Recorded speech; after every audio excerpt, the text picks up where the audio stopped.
اب ذرا اس بات پر غور فرمائیے کہ یہی فرشتے تھے جب حضرت آدم علیہ السلام کی تخلیق فرما رہے تھے باری تعالیٰ، اور ان سے کہا تھا کہ انی جاعل فی الارض خلیفہ، تو انہی کو تو تعجب ہوا تھا کہ اتجعل فیہا من یفسد فیہا ویسفک الدماء ونحن نسبح بحمدک ونقدس لک، آپ ایسی مخلوق پیدا کر رہے ہیں جو زمین میں فساد مچائے گی اور خون بہائے گی، اور ہم آپ کی کو اور کیا چاہیے؟ مطلب نحن نسبح بحمدک ونقدس لک، آپ کی تسبیح ہم کر رہے ہیں، آپ کی حمد ہم کرتے ہیں، آپ کی تقدیس ہم کرتے ہیں، تو ایسی مخلوق پیدا کرنے کا کیا مقصد ہے؟ سمجھ میں نہیں آیا کہ کیوں پیدا کر رہے ہیں۔ تو اللہ تعالیٰ نے فرمایا کہ انی اعلم ما لا تعلم، میں وہ جانتا ہوں جو تم نہیں جانتے۔ مطلب یہ تھا کہ بھائی تم ہماری تسبیح کر رہے ہو یا تحمید اور تقدیس کر رہے ہو اور ہماری اطاعت کر رہے ہو، تو اس میں تمہارا کیا کمال؟ ہم نے تمہیں معصیت کی اور گناہ کی صلاحیت ہی نہیں دی، تمہارے اندر وہ جذبہ ہی پیدا نہ کیا، وہ خواہشات ہی پیدا نہیں کی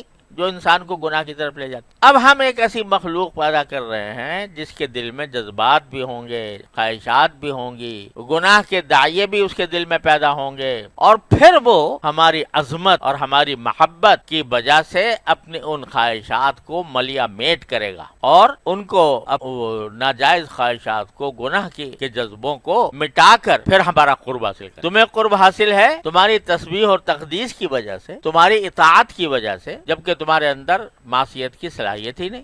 ہم اب ایسی مخلوق پیدا کرنے جا رہے ہیں کہ جس میں یہ ساری گناہ کے تقاضے ہوں گے، جذبات مچلیں گے، خواہشات پیدا ہوں گی، گناہ کے داعیے ابھریں گے، مگر جب یہ ان سارے گناہ کے تقاضوں کو مغلوب کر کے مٹا کر ہماری اطاعت کرے گا تو پھر وہ ایسا بن جائے گا کہ تمہارے حکم دیں گے کہ سجدہ کرو۔ اس سجدہ کروایا کہ نہیں آدم علیہ السلام؟ کون؟ کس سے کروایا؟ معصوم لوگوں سے، جن سے کوئی خطائی سرزد نہیں ہوتی، ان لوگوں سے کہ جن کا سوائے اللہ تعالیٰ کی تسبیح و تقدیس کے کوئی اور کام نہیں، ان سے سجدہ کروایا۔ کس کو کروایا؟ جس سے خطا بھی ہونی ہے، پیدا ہی کیا گیا ہے۔ وہ کائے کے لیے پیدا؟ اس لیے کیا گیا ہے کہ یہ خطا کے اور غلطی کے اور گناہ کے جذبات اس میں ہوں گے، پھر اس کو یا تو مٹا کر بچے گا، یا اگر مبتلا ہو جائے گا تو ہمیں پکارے گا، ہم سے استغفار کرے گا، ہم سے مانگے گا، اور ہم اس کو مغفرت کریں گے، تو اس کا درجہ اے فرشتوں تم سے بھی اونچا چلا جائے۔ میں نے ایک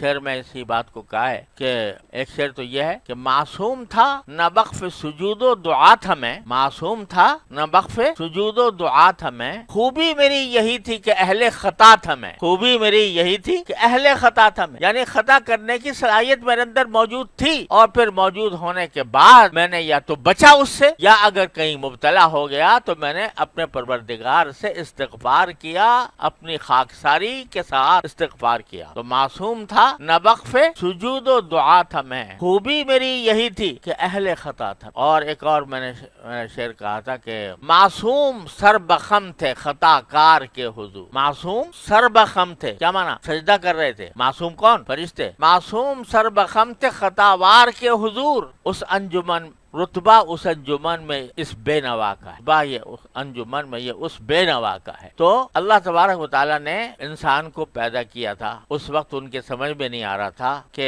کیوں پیدا کیا جا رہا ہے، لیکن جب انہوں نے دیکھا کہ پیدا ہونے کے بعد یہ انبیاء کرام وجود میں آئے، انہوں نے کس طرح دین کو پھیلایا، کس طرح انسان کو غفلت سے اور گناہوں سے بچانے کی تدبیریں بتائیں، اور کس طرح باوجود گناہ کے جذبے کے ان کو نیکی کی طرف دعوت دی اور نیکی کے لیے تربیت فرمائی۔ اب ان کو پتا چلا کہ اچھا یہ مخلوق تھی، تو اب ان کے لیے یہ دعا کرتے یستغفرون لمن فی الارض، کیونکہ یہ تو پتا ہے کہ بھئی پیدا ہی کیا گیا تھا یہ اس وجہ سے کہ اس میں صلاحیت تھی گناہ کی، تو اب اس کا مقام بہت اونچا ہے۔ اگر یہ گناہ سے بچ جائے تو ایک طرف تو استغفار کرتے ہیں زمین والوں کے لیے، اور اپنی جو اصل کام ہے وہ تو کرتے ہی ہیں، یسبحون بحمد ربہم، اور پھر جو دعا اس طرح کرتے ہیں ربنا وسعت کل شیء رحمۃ و علما، اے اللہ آپ کی رحمت، آپ کا علم سارے جہان پر وسیع اور کشادہ ہے، فاغفر للذین تابوا، تو آپ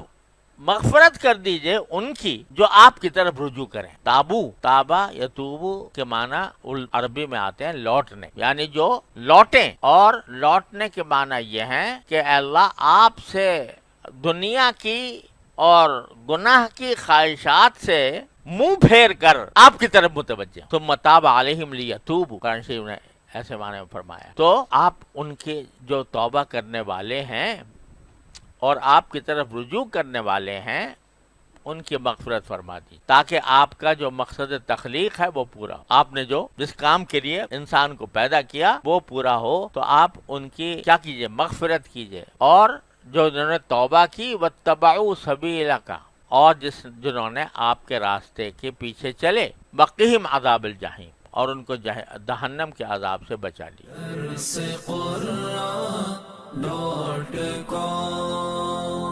www.darsequran.com